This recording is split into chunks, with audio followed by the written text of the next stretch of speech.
Hello student, स्वागत है आपका हमारे एएस कोचिंग सेंटर में। आज का हमारा टॉपिक है आर्थिक नीति वैश्वीकरण। इससे रिलेटेड कुछ क्वेश्चन है। वीडियो आपको अच्छी लगे तो लाइक शेयर एंड सब्सक्राइब जरूर कीजिएगा। आपका एक लाइक, एक शेयर, एक सब्सक्राइब मुझे मोटिवेट करता है, तो मुझे मोटिवेट करते रहिए ताकि मैं आपके लिए ऐसे ही वीडियो लाती रहूँ। आज का हमारा पहला क्वेश्चन है, वैश्वीकरण का अर्थ है। वैश्वीकरण का अर्थ है विदेशी पूंजी एवं विनियोग पर रोक, व्यापार पूंजी, तकनीकी हस्तांतरण, सूचना प्रवाह द्वारा देश की अर्थव्यवस्था का विश्व अर्थव्यवस्था के साथ समन्वय, सरलीकरण को बढ़ावा। इनमें से कोई नहीं। तो क्या होगा? वैश्वीकरण का अर्थ क्या है?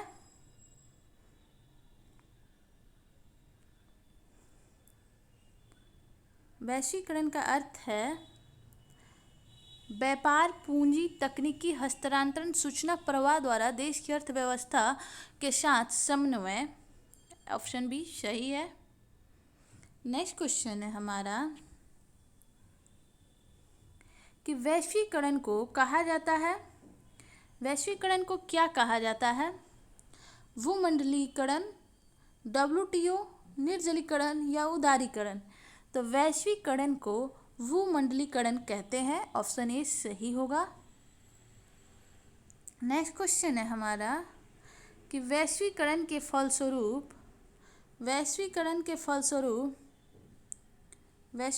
फलस्वरूप दो देशों के उत्पादकों के बीच प्रतिस्पर्धा कम होगी, बढ़ जाएगी, बढ़ती घटती रहेगी, कोई परिवर्तन नहीं होगा। तो वैश्वीकरण के फलस्वरूप दो देशों के उत्पादकों के बीच प्रतिस्पर्धा बढ़ जाएगी। नेक्स्ट क्वेश्चन है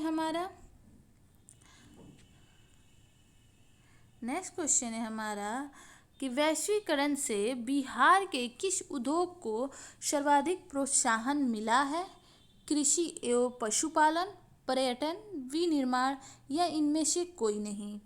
तो वैश्वीकरण से बिहार के पर्यटन उद्योग को सर्वाधिक प्रोत्साहन मिला है। नेक्स्ट क्वेश्चन है कि इनमें से क्या वैश्वीकरण का दोष नहीं है? तो क्या वैश्वीकरण का दोष नहीं है? सामाजिक कल्याण की उपेक्षा, एकाधिकार में वृद्धि, आर्थिक असमानता या उद्यमियों को प्रोत्साहन। तो यहाँ पे दोष पूछ रहा है, तो ये उद्यमियों को प्रोत्साहन, ये पॉजिटिव वे में है, तो यही आंसर होगा हमारा। नेक्स्ट क्वेश्चन है कि वैश्वीकरण को प्रोत्साहित करने वाले प्रमुख कारक हैं प्रतिस्पर्धा, उदारवादी नीतियाँ, विकासशील अर्थव्यवस्थाओं के अनुभव या उपयुक्त सभी। तो वैश्वीकरण को प्रोत्साहित करने वाले कारक हैं, तो उपयुक्त सभी होंगे। वैश्वीकरण की प्रमुख विशेषता या उद्देश्य है। ये सारे क्वेश्चन क्लास 10th के हैं, जो कि क्लास 10th के एग्जाम में पूछे जा चुके हैं। वैश्वीकरण की प्रमुख विशेषता है वस्तुओं का मुक्त प्रवाह, पूंजी का मुक्त प्रवाह, प्रौद्योगिकी का मुक्त प्रवाह या इनमें से सभी। तो वैश्वीकरण की प्रमुख विशेषता या उद्देश्य है इनमें से सभी। नेक्स्ट है नई आर्थिक नीति में किसे सम्मिलित नहीं किया गया? तो नई आर्थिक नीति में किसे सम्मिलित नहीं किया गया? नियंत्रित अर्थव्यवस्था, उदारीकरण, वैश्वीकरण या इनमें से कोई नहीं। तो नई आर्थिक व्यवस्था में नियंत्रित अर्थव्यवस्था को सम्मिलित नहीं किया गया है। नेक्स्ट क्वेश्चन है हमारा कि वैश्वीकरण का सबसे नकारात्मक प्रभाव किस क्षेत्र में देखा गया है? कृषि और ग्रामीण, रोजगार, बैंक या उद्योग। तो वैश्वीकरण का सबसे नकारात्मक प्रभाव कृषि एवं ग्रामीण क्षेत्र में देखा गया है। नेक्स्ट है भारत में स्थित कॉल सेंटर किस उद्देश्य से कार्यरत हैं? तो किस उद्देश्य से हैं? आपराधिक गतिविधियों पर निगरानी रखने के लिए, ग्राहक सेवा के लिए, रोगी के उपचार के लिए, ए और बी दोनों। तो भारत में स्थित कॉल सेंटर किस उद्देश्य से कार्यरत है? तो ग्राहक सेवा के लिए। नेक्स्ट क्वेश्चन है हमारा कि अंतर्राष्ट्रीय बाजारों के एकीकरण को कहते हैं। अंतर्राष्ट्रीय बाजारों के एकीकरण को क्या कहते हैं? उदारीकरण, निजीकरण, वैश्वीकरण या इनमें से कोई नहीं। तो अंतर्राष्ट्रीय बाजारों के एकीकरण को वैश्वीकरण कहते हैं। नेक्स्ट क्वेश्चन है हमारा कि विश्व व्यापार संगठन के वर्तमान सदस्यों की संख्या कितनी है? 164, 137, 147 या 198। तो विश्व व्यापार संगठन के वर्तमान सदस्यों की संख्या 164 है। नेक्स्ट है हमारा व्यापार पूंजी तकनीक एवं सूचना के प्रवाह से प्रोत्साहन मिलता है। निजीकरण, वैश्वीकरण, उदारीकरण या इनमें से सभी। तो व्यापार पूंजी तकनीकी और सूचना के प्रवाह को प्रोत्साहन मिलता है, तो वो है वैश्वीकरण। नेक्स्ट क्वेश्चन है कि आर्थिक सुधार संबंधी नवीन आर्थिक नीति कार्यक्रम कब शुरू की गई? तो आर्थिक सुधार संबंधी नवीन आर्थिक नीति कार्यक्रम जुलाई 1991 में शुरू की गई। नेक्स्ट क्वेश्चन है हमारा कि देश में कितना प्रतिशत जनसंख्या मूलभूत सुविधाओं से वंचित है? 80%, 85%, 70% या 75%? कितना प्रतिशत जनसंख्या मूलभूत आवश्यकताओं से वंचित है? तो 85%। नेक्स्ट है संयुक्त पूंजी वाले कंपनी में कितना प्रतिशत भाग सरकार के पास होता है? तो संयुक्त पूंजी वाले कंपनी में कितना प्रतिशत भाग सरकार के पास होता है? तो 51%। नेक्स्ट क्वेश्चन है,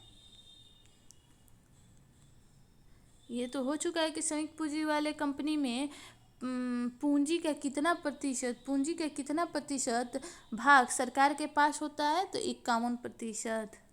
नेक्स्ट क्वेश्चन है अंतर्राष्ट्रीय व्यापार संबंधी नियमों का करने वाली संस्था कौन सी है? करने वाली संस्था कौन सी है? तो वो है इनमें से कोई नहीं। नेक्स्ट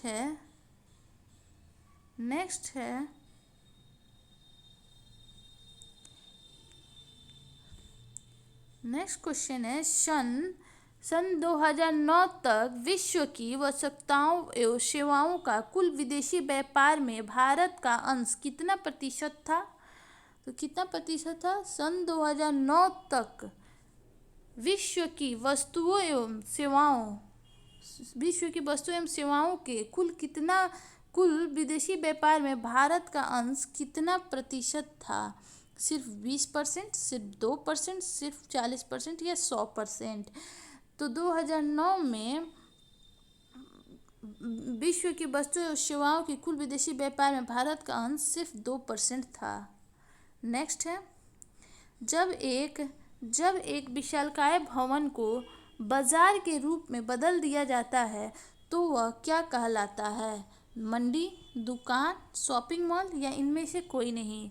तो जब एक विशालकाय भवन को बाजार के रूप में बदल दिया जाता है तो उसे कहते हैं शॉपिंग मॉल। नेक्स्ट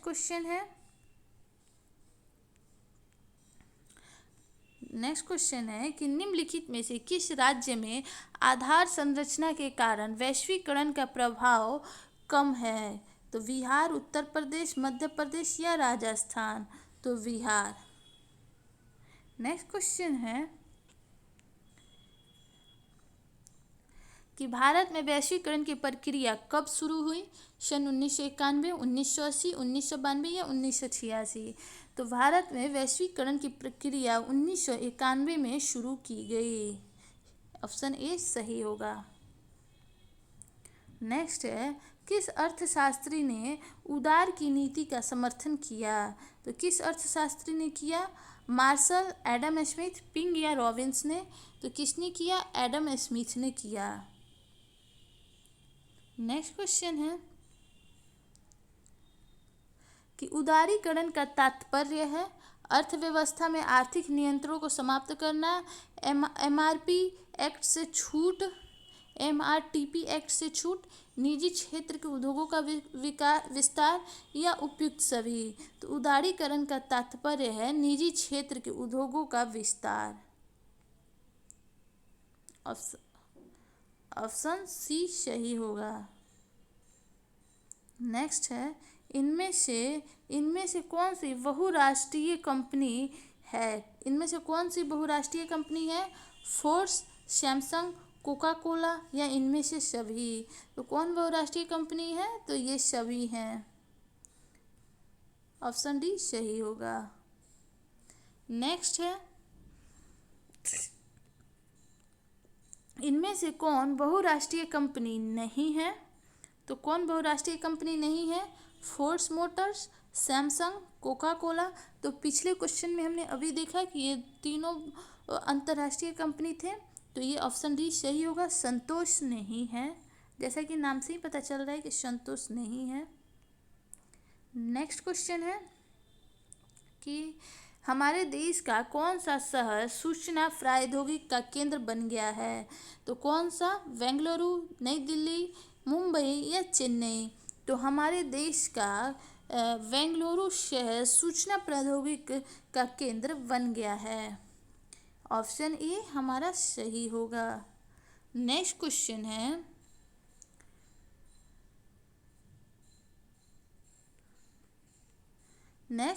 है, कि बिहार में कितना प्रतिशत निवेश में वृद्धि हुई है? तो 147%। नई आर्थिक नीति के घटक है। नई आर्थिक नीति के क्या घटक है? निजीकरण एवं वैश्वीकरण, वैश्वीकरण एवं उदारीकरण, उदारीकरण एवं निजीकरण, उदारीकरण, निजीकरण एवं वैश्वीकरण। तो नई आर्थिक नीति के घटक है उदारीकरण, निजीकरण एवं वैश्वीकरण। ऑप्शन डी सही होगा। नेक्स्ट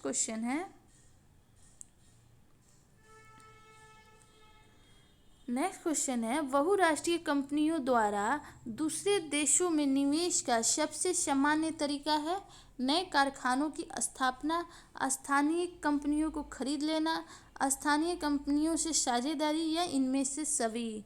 तो बहुराष्ट्रीय कंपनियों द्वारा दूसरे देशों में निवेश का सबसे सामान्य तरीका है इनमें से सभी। नए कारखानों की स्थापना, स्थानीय कंपनियों को खरीद लेना या स्थानीय कंपनियों से साझेदारी।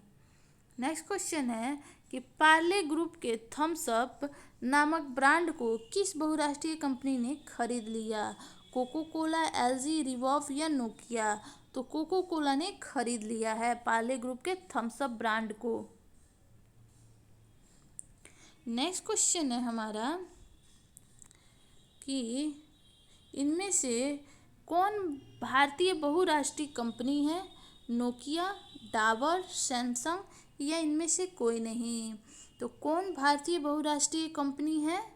वो है डाबर। ऑप्शन बी सही होगा। ऑप्शन बी सही होगा। नेक्स्ट क्वेश्चन है, पूरे विश्व में आर्थिक वर्चस्व किसका है? ब्रिटेन का, अमेरिका का, फ्रांस का या फिर रूस का? पूरे विश्व में आर्थिक वर्चस्व किसका है? तो वो है अमेरिका का। नेक्स्ट क्वेश्चन है हमारा कि निजीकरण का तात्पर्य है सार्वजनिक क्षेत्रों के उद्योगों को निजी क्षेत्र के हाथ हस्तांतरित करना, निजी क्षेत्र पर अनावश्यक प्रतिबंध को हटाना, निजी क्षेत्र की महत्वपूर्ण भूमिका या उपयुक्त सभी। तो निजीकरण से क्या तात्पर्य है? तो निजीकरण से तात्पर्य है कि सार्वजनिक क्षेत्र के उद्योग को निजी क्षेत्र के हाथ स्थानांतरित करना, यानी ऑप्शन ए सही होगा। नेक्स्ट है निम्न में कौन विदेशी ब्रांड नहीं है? हुंडई, टोयोटा, फोर्ड या टाटा। तो निम्न में से कौन सा विदेशी ब्रांड नहीं है? तो वो है टाटा। नेक्स्ट क्वेश्चन है हमारा,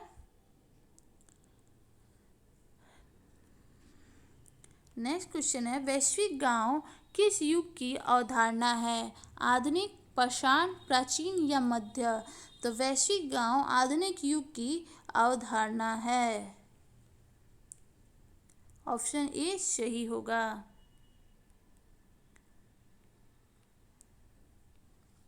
नेक्स्ट है इनमें से कौन बहुराष्ट्रीय कंपनी है? एप्पल, रिबॉक, सैमसंग या टाटा। तो कौन बहुराष्ट्रीय कंपनी है? तो वो है टाटा। ये हमारे आज के लास्ट क्वेश्चन से। अब ये कुछ मोटिवेशनल लाइन है, ये कल के वीडियो बनाए हुए हैं मदर्स डे के, इसलिए मदर्स डे लिखा हुआ है, आप देख सकते हैं। और ये बात काफ़ी हद तक सही है। जब एक रोटी के 4 टुकड़े हो और खाने वाले 5, तब मुझे भूख नहीं है ऐसा कहने वाली सिर्फ माँ होती है। तो हैप्पी मदर्स डे सबको। एक बार फिर आज वीडियो कैसी लगी? अच्छी लगी तो please like, share and subscribe ज़रूर कीजिएगा। आपका एक लाइक, एक शेयर, एक सब्सक्राइब मुझे मोटिवेट करता है, तो मुझे मोटिवेट करते रहिए ताकि मैं आपके लिए ऐसे ही वीडियो लाती रहूँ। Thanks for watching.